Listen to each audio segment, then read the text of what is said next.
The light color underneath the mask. And this is similar, if you were in the last class, about with a screen. But it's, Tim calls them masks. So these have like a low tack on the back, so they're repositionable. And we want to get a base color on there first. And I don't think myself any inks. Oh, that would help. Okay, so mine are, I have all the new colors, most of the new colors in here.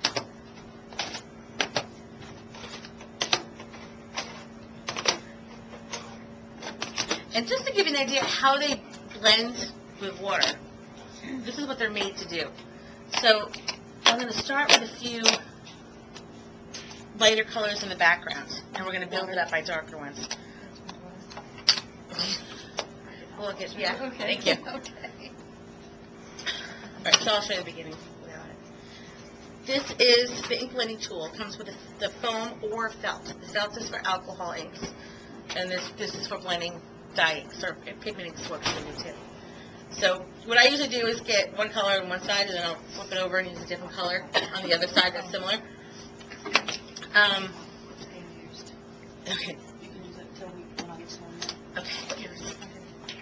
So the biggest thing I want you to practice and get the hang of is how to do the basic blending technique. So you always want to work on an nonstick craft sheet and start from the craft sheet and always pulling towards you in little circles. If you try to go sideways or this way, you'll get weird lines. So you want to start here and pull, and I'm not putting any pressure on it. I'm just kind of letting the tool do the work. And when you start seeing no color coming off, that's when you need to re-dip in there and add more color. This is what you see Tim Holtz doing all the time. He starts everything like this. Thank you. Bring me the water.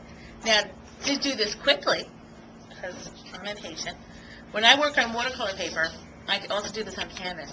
If I want just a quick background like this, I rub it on right on there, just like this. And then I'll maybe do a different color on this side. You have to work fast with this, because see those lines? If you don't do this fast, they stay there. I'm stressing this with water, because the stressings are made to blend with water, but keep their color.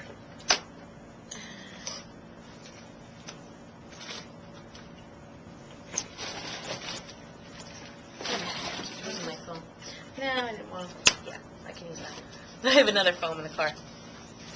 Let's see how nicely this blends out. Oh, wow. Ooh, ooh, ah. And is that watercolor, that special watercolor paper? Yep. Okay. We ordered some of that, so we do have that watercolor paper in stock.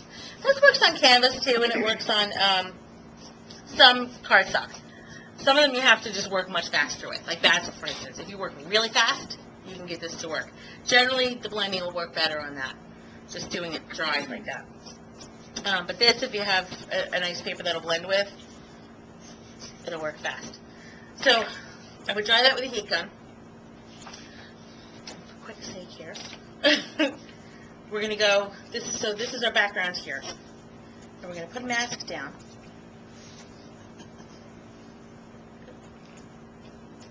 And the mask we're going to do, you want to use a dry foam when you do this. So you want to get a new one.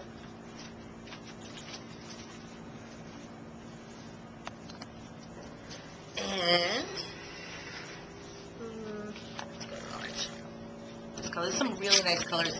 The new ones. Sometimes the colors that you think might not go well together, sometimes look really pretty combined.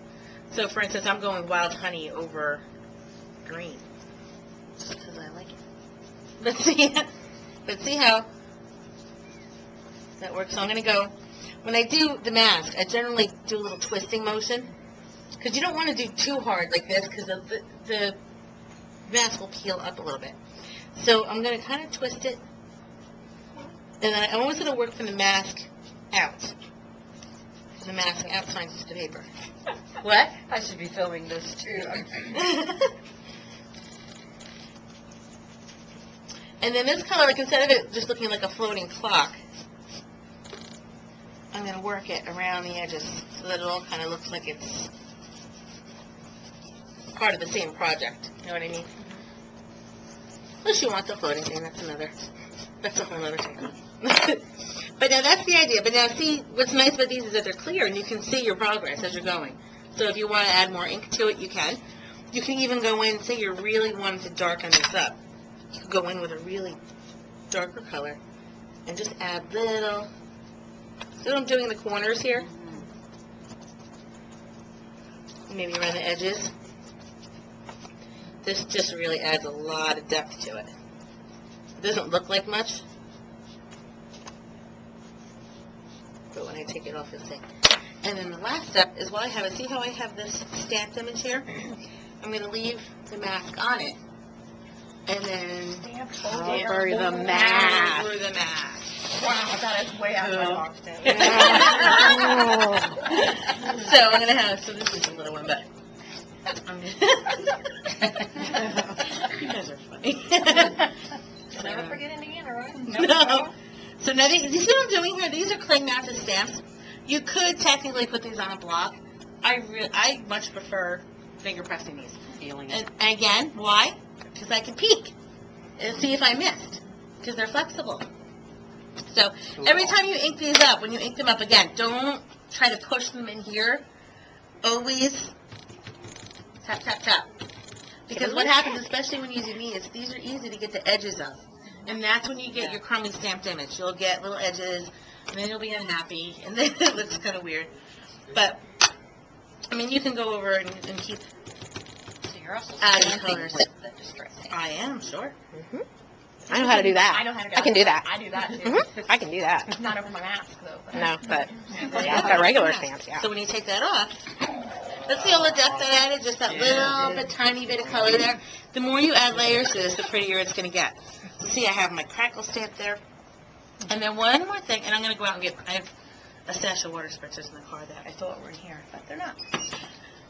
See how I have these little water spots in here? I like to add, like, to the texture and the distress with it. I'm going to spritz it in my hand. Oh, this is totally Tim right Lick. there. Spritz, actually, my Yeah. best friend, Robin Bean, came up It does it. so looks like Spritz. something he would do. He does. Stole it from Rob. We all He do. probably did. Is Yeah. that Yeah, Robin we- from Ranger, though? Yes. Yeah. Robin, well, she was. Yeah. Robin, now she's the head of education for all the AC Moores. Okay. So Oh, she's, I know that. yeah. She's a spritzer and a flicker. She's Flicker. a spritzer and a flicker. Can't go wrong with spritzing and a flicking. Are we still videoing this? Yeah, we are. Not This a time. flicker. Woohoo! How many of these are you going to put up tomorrow? I don't know. I'll email them to you. So, yeah, she's cool. So I always let this sit, like, a good minute. You could also now, if we're going to go outside the box, you could also be flicking bleach. Oh. While it's real wet. Now, this one... Bleach. And then I go, oh! Way to And I get do better. that. Way to get better. While it's still wet, you could also flick kosher salt in there, and that's a whole other speckled effect. That's cool. So yeah, and there's all kinds of things you can do with it. So once this, I see it's starting to bleach itself out, then I'm going to dab it. You don't want to wipe it, because then it just smears there. You want it, like, it's going to lift. But you see what it's doing? It's lifting it to the color I have underneath. Do you see the blue? It's like lifting one layer at a time. And then if I kept going, I could bleach more out. But generally just takes off like the top layer at one time. Kind of neat. See? Isn't that cool? Who needs print paper? Yeah. See that? I know, that's right. right. My acrylic block sales just shot. Paper's gone. But your white paper? That's right. White paper, we're out of here. Yeah, you need this paper. Couture cardstock. We got it. You got it? Yeah, we got it. He's awesome. I picked this paper for them because it has a low texture, so it's good for stamping. And it works great with Tattered Angels and Ranger. I'm the watercolor paper picker. Watercolor picker. Flicker flicker. The official title. It's your flicker picker upper. Flicker picker. So that's it. That's it. And now then it's like I didn't finish all this. See how I have this nice burnt edge around here? So once you get this down, see, you get me on a get talking. Like, then you're going to keep going. So I'm going to bring this all the way around the edge. And see what I'm doing? Always pulling from the furthest point towards you. And I want a dark color in here. Sorry. And you just mix them and they look so good. Yeah. Mine mix. And you can even, once you take your mask off, you can even go Oh, in. because I only have two colors. You think that